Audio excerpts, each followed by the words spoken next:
यज्ञोपवीतं परमं पवित्रं प्रजापतेय सहजं पुरस्तात् आयुष्यमग्र्यं प्रतिमुञ्च शुभ्रं यज्ञोपवीतं बलमास्तु तेज नवभिस्तन्तुभिर्युक्तं त्रिगुणं देवतामयम् उपवीतं मया दत्तं गृहाण परमेश्वर।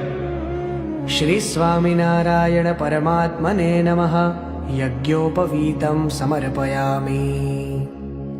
चंदनम धामधामी અને મુક્તોનું ચંદનથી પૂજન કરવું.